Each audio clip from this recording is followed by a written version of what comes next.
Bonjour et bienvenue au Vidéojournal. Je me trouve présentement à l'hôtel Viscount Court parce qu'il y a un foire d'emploi organisé par le gouvernement du Manitoba. C'est la première fois que la province organise ce genre d'événement et comme vous pouvez le voir, il y a plein de personnes qui sont déjà sur place. Et le but de cet événement aujourd'hui, c'est de combler près de 130 postes qui sont affichés au sein des services gouvernementaux ici dans la province. Il y a divers secteurs qui sont affichés, comme par exemple l'environnement que vous pouvez voir juste derrière moi.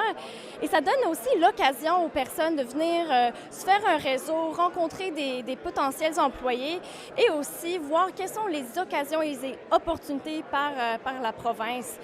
D'ailleurs, je suis accompagnée par Joël Ayotte, qui est le recruteur bilingue officiel de la province du Manitoba.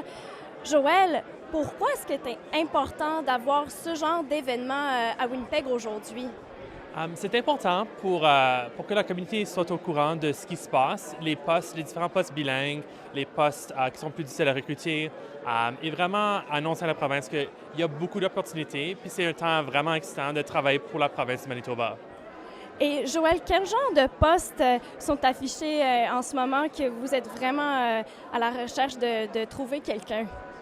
Donc, il y a plusieurs postes, des postes de greffier avec la cour, des postes de commis, des postes en administration.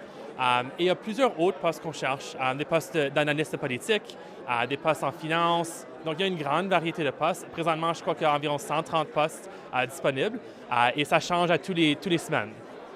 Et on voit beaucoup de monde qui sont venus aujourd'hui. C'est quoi votre réaction de voir autant de personnes qui sont venues aujourd'hui? C'est excitant, c'est surprenant. C'est toujours difficile à savoir combien de personnes vont venir, spécialement avec la tempête, la météo. On ne sait jamais avec Winnipeg, mais il y a beaucoup de gens qui sont venus, puis c'est tellement le fun de voir et de pouvoir parler avec toutes les personnes qui sont intéressées dans nos postes. Merci beaucoup, Joël. Ailleurs dans l'actualité, René Desquier a été choisi comme le sous-ministre adjointe du Bureau d'éducation en français. C'est un poste qui a été supprimé par les progressistes conservateurs en 2017 et c'était une décision qui a fait réagir la communauté francophone ici dans la province et surtout les défenseurs de l'éducation en français. Et quand les néo-démocrates ont été en train de faire leur campagne électorale, ils ont fait une promesse. Ils ont promis de remettre ce poste, de rouvrir cette fonction. Et c'est une promesse tenue parce que René Desquier va entrer en fonction en août et son rôle principalement va être d'appuyer, de conseiller le ministre en Éducation sur les besoins au sein de l'éducation en français dans la province. Et voilà, c'était votre vidéojournal pour aujourd'hui. On se donne rendez-vous demain. Bye!